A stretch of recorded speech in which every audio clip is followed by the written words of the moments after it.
Furiosa era um dos meus filmes mais aguardados para 2024 e os motivos para embasar essa minha antecipação não eram poucos. Uma baita franquia forte, com um mundo extremamente interessante, nas mãos do mesmo cara que tem acertado a mão nessa franquia, com uma história focada em uma personagem que pra mim foi uma das melhores coisas do último grande acerto do George Miller, que é o Mad Max Fury Road. Então de verdade, as chances de eu sair desapontado aqui com Furiosa eram mínimas. E sim, eu pretendo continuar usando o termo Furiosa ao invés de Furiosa, porque na moral, essa fonética em inglês fica muito foda, cara. Então meus amigos, que a expectativa estava alta, isso ela estava, mas a grande questão que nos fica aqui é se o filme realmente entregou ou se estamos diante de mais um daqueles casos de prequel sendo utilizada como mecanismo de alavancar alguns milhões de dólares em cima de uma franquia já tão adorada pelo público. E qual será que foi o caso aqui? Bom, é exatamente disso que eu quero conversar com vocês no vídeo de hoje, meus amigos, porque pra quem não me conhece, eu sou o Rafa Camargo, esse é mais um episódio do quadro Refuse e eu convido vocês pra virem comigo, porque sem mais delongas, solta a vinheta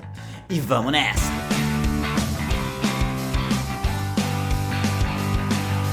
Muito bem, meus queridos e minhas queridas, antes de começar eu já quero te agradecer por ter clicado aqui na minha carinha mais uma vez. Peço perdão, inclusive, por essa tentativa de cosplay aqui de Furiosa, que eu mirei na Furiosa e acabei acertando no senhor Furtado do Chaves, né? Também, é claro, já vou aproveitar para pedir o seu like maroto, já vou pedir para você se inscrever aqui no canal se você for novo por aqui, ativa o sininho de notificações para você não perder nada das maravilhas que estão a caminho. E também, é claro, não deixe de conferir as lives especiais que estão rolando aí todos os domingos, um projeto maravilhoso que eu estou adorando fazer e que vocês estão curtindo bastante também, então vou continuar fazendo. E caso você ainda não conheça, chega com a gente aí domingão, 8 horas da noite. Mas não foi pra nada disso que você clicou aqui nesse vídeo, você quer me ver falar de Furiosa, então não vou deixar você esperando não. Furiosa conta a história da personagem que dá título ao filme, é claro, anos e anos antes dos eventos de Mad Max Estrada da Fúria, com uma pequena Furiosa sendo sequestrada no seu lar por uma grande gangue de motoqueiros lideradas por um cara que se auto-intitula Senhor da Guerra, Dementos, que está em busca de uma terra com recursos em abundância para ele poder morar com a sua galera, porém com a nossa pequena Furiosa tendo feito um voto de silêncio e não abrindo o bico sobre onde fica a sua terra natal, esse tal Dementos acaba alcançando a citadela, que já é dominada pelo Immortan Joe, e então se inicia um conflito político, econômico e até físico, por que não, entre essas duas figuras tiranas. E a nossa querida Furiosa vai se vendo cada vez mais envolvida no meio do tal conflito, mas com o único objetivo de se vingar do homem que a tirou de casa e de voltar para o seu antigo lar. E bom, meus amigos, vamos lá, eu já quero tirar da sua cabeça aquilo que deve estar assolando todos os seus pensamentos. Uma pergunta que eu sei que está na ponta da língua de cada um de vocês e que a gente precisa falar logo cedo na história. Esse filme não é melhor que Fury Road, e todos nós já sabíamos que ele não seria. E tá tudo certo nisso, tá ligado? Tanto em você questionar, quanto no fato dele não ser. Pra mim, Estrada da Fúria é um projeto completamente diferente de qualquer outra coisa que eu já assisti, e é por isso que eu me lembro dele com tanta clareza. Eu jamais vou me esquecer daquela jornada imersiva e agitada, com ritmo frenético e um roteiro que balanceava excelente sequência de ação, com excelentes interações e diálogos de personagens. Estrada da Fúria não tem um roteiro mega complexo e nunca nem se propôs a ter, mas a maneira com que aquele filme escolhe contar aquela história é onde aquele roteiro aparentemente simples ganha corpo e se torna inesquecível. O espectador é jogado ali no banco do passageiro junto do Max, no meio de uma guerra da Furiosa contra o Immortan Joe, e a gente vai aprendendo tudo sobre aquele universo gradativamente, junto dele praticamente. E no meio dessa guerra entre os dois, nós temos o que eu considero como algumas das melhores sequências de ação do cinema. Ponto. A composição de narrativa de ação, efeitos práticos e efeitos digitais em Estrada da Fúria são nada menos do que brilhantes, perfeitas talvez. Por mais que apareçam em abundância no filme, por nenhum momento nos fica a sensação, como espectador, de que aquilo é enrolação. Muito pelo contrário, velho, você sente que tudo ali, toda e qualquer cena de ação é a história andando pra frente, é o roteiro se movimentando. Então assim, meus amigos, eu gosto bastante de Estrada da Fúria. Acho que já deu pra deixar mais ou menos claro isso, né, que eu acho um puta de um filmaço. Mas o meu ponto aqui é que nós estamos falando de uma prequel pra esse filme, tá ligado? Não é uma prequel qualquer. Então, ao mesmo tempo que dá pra olhar pelo lado otimista de que com um universo foda desses em mãos, sendo feito pelo próprio George Miller e focado na personagem da Furiosa, que já foi adorada por todo mundo, as chances de errar eram, de fato, baixíssimas. Mas existe uma outra visão, não tão otimista, sobre esse mesmo evento, que é o fato de que não dá muito pra ficar melhor do que Estrada da Fúria. Da mesma forma que quando o Hobbit foi anunciado como prequel prequel de Senhor dos Anéis, eu tenho certeza que quase ninguém ficou animado e ansioso de que aquilo seria melhor do que Senhor dos Anéis, tá ligado? Não, eu pelo menos na época lembro de ter sentido uma certa animação por poder ter uma nova história que justifica eu voltar pra aquele mundo, mas nunca a expectativa de que eu teria um filme melhor do que Senhor dos Anéis. Minha sensação aqui com Furiosa era meio que parecida. Eu estava feliz de voltar pro mundo de Mad Max, pra mim isso era o suficiente. Agora, a questão que nos fica é, fizeram um bom uso desse retorno pro mundo de Mad Max?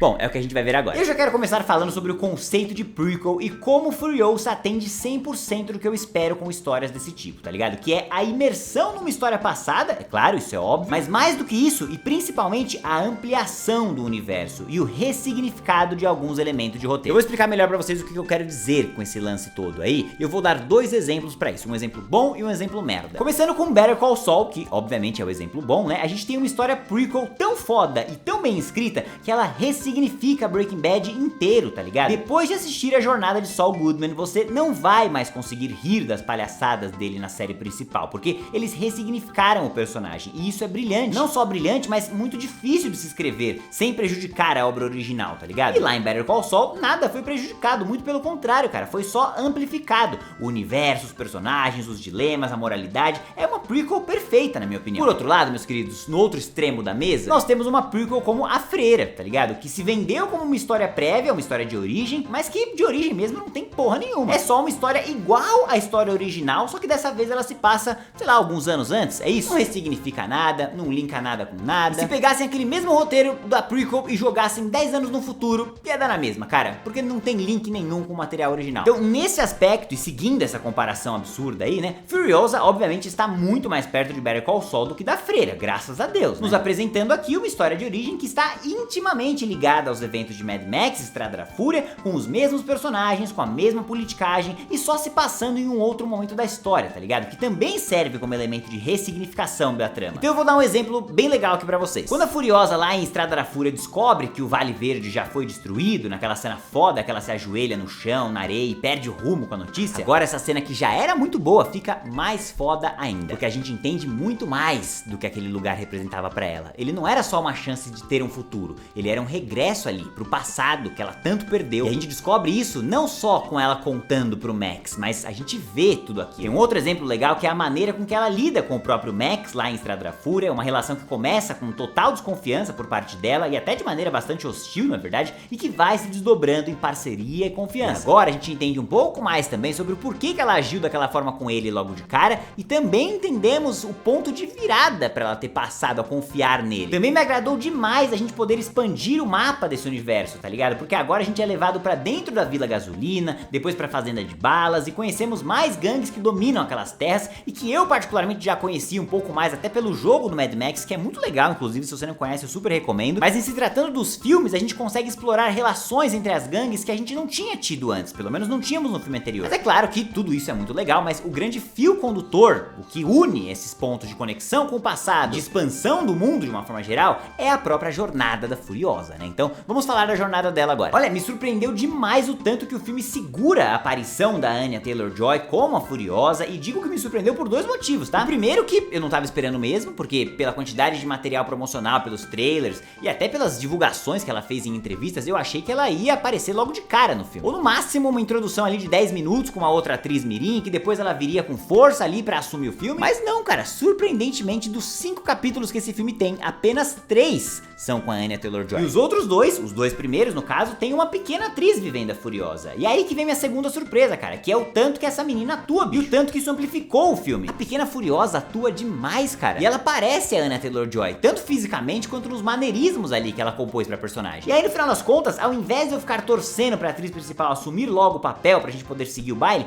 não, cara, o efeito foi totalmente o contrário. A pequena me fez imergir rapidamente pra dentro da história, e aí quando a Anya Taylor-Joy assumiu, eu já estava pronto por conta da preparação da pequena. Mas aí é claro, quando ela chega, o filme cresce e cresce muito. E eu curti muito a entrega dela aqui, cara, eu curti muito ela vivendo essa personagem, muito pelo olhar da atriz, mano, que por muitas vezes diz mais do que qualquer palavra que ela possa dizer. Inclusive vale reforçar que ela fala bem pouco, mas o olhar dela comunica tudo que o espectador precisa saber. E isso só comprova, na verdade, a versatilidade dessa atriz, cara, que consegue viver uma menininha assustada numa vila, dar voz a uma princesa de uma animação, que é a cara dela, inclusive, né? E que também consegue dar vida a uma puta de uma bereza aqui nesse filme, brother. Essa bichinha é braba. Eu também gostei bastante da participação do Chris Hemsworth como vilão também, e tirando essa escolha de prótese pro nariz dele, cara, que eu já tinha achado um pouco escrota e ridícula no trailer, e que continuei achando um pouco ridícula no filme, me distraindo um pouco ali de cenas um pouco mais sérias, de resto eu achei ele muito bom. Agora, se tiveram duas coisinhas que eu não achei tão bom assim, foram o ritmo do filme por alguns momentos e a composição da ação. Também é importante reforçar que eu não achei essas duas coisas ruins, só é muito complicado que o comparativo seja Mad Max Estrada da Fúria. Mas Rafa, nós não podemos ficar comparando filmes? Isso é errado. Todo crítico fala que é errado. Ah, é, meu querido, então faltou você avisar o próprio filme, porque ele mesmo fica se comparando o tempo inteiro. A todo momento, o filme traça esses paralelos de comparação visual e temática com Fury Road, me fazendo lembrar constantemente do que veio antes. E aí fica difícil não traçar um comparativo de memória até na minha cabeça. Então, começando pelo ritmo, cara, lembra como eu falei agora há pouco aí que o roteiro de Estrada da Fúria é muito simples, mano, mas que essa simplicidade e o esqueleto do roteiro de uma forma geral é o que deixa o filme frenético? Então lá a gente tem perseguição e ação seguido de interações de personagens, aí mais perseguição e ação, aí interação de personagens. Esse ciclo deixa o filme com uma sensação de que sempre tem algo muito importante acontecendo. Bom, Furiosa até tem isso,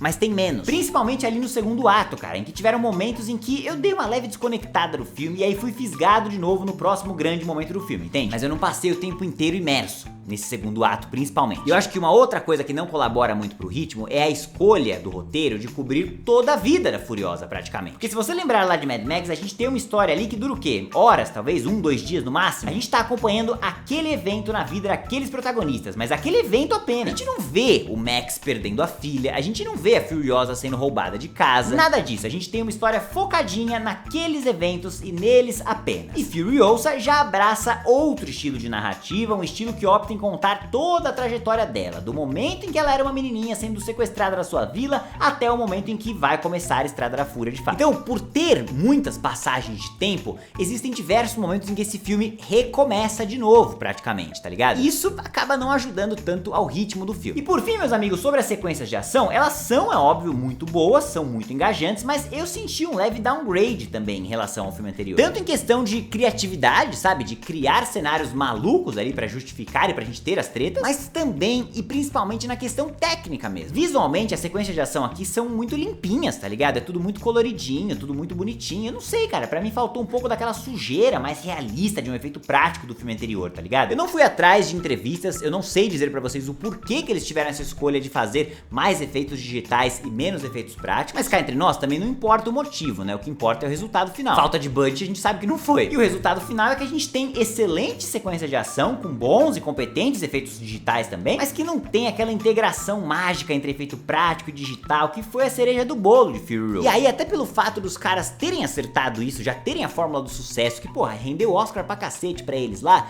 me deixa um pouco confuso por que eles decidiram mudar a fórmula aqui. É um pouco estranho essa decisão, mas tudo bem, o resultado é esse aí. Porque no final das contas, meus amigos, o meu ponto aqui é que Furiosa pode até não ser um Mad Max Fury Road, mas primeiro que a gente sabia que não seria, e segundo que ela não fica muito atrás também não, tá legal? Estamos falando de um baita filme com um baita roteiro, que tem baita momentos, com baita som, que com certeza merece ser assistido em uma sala de cinema. E temos também uma das melhores conclusões pra tramas de vingança que eu já assisti em qualquer filme na minha vida, cara. Puta merda, como eu gostei da conclusão desse filme, brother, e como eu torço pra que mais filmes tenham culhão de apresentar vingança desse jeito. Chega de filmeco concluindo que vingança não é nada saudável, que o protagonista precisa evoluir. Meu rabo, tem que ser vingança igual foi feito aqui. Vingança é pra ser vingança mesmo. E talvez simplesmente pelo fato da gente ter uma prequel que se entende como prequel de verdade, eu já falaria pra vocês pagarem o ingresso de cinema tranquilamente pra assistir com toda certeza. Mas Furiosa dá alguns passinhos além também, dando uma nova roupagem e ressignificando alguns elementos do filme anterior, que é ótimo por um lado, por nos fazer revisitar tudo aquilo sob outro olhar, mas também acaba atrapalhando por outro lado, por me relembrar o tempo inteiro de uma outra experiência nesse mesmo universo de Mad Max, que é infinitamente superior. Então, por conta disso, meus amigos, eu diria pra vocês que Furiosa não é uma obra-prima, como já foi Mad Max Estrada da Fúria,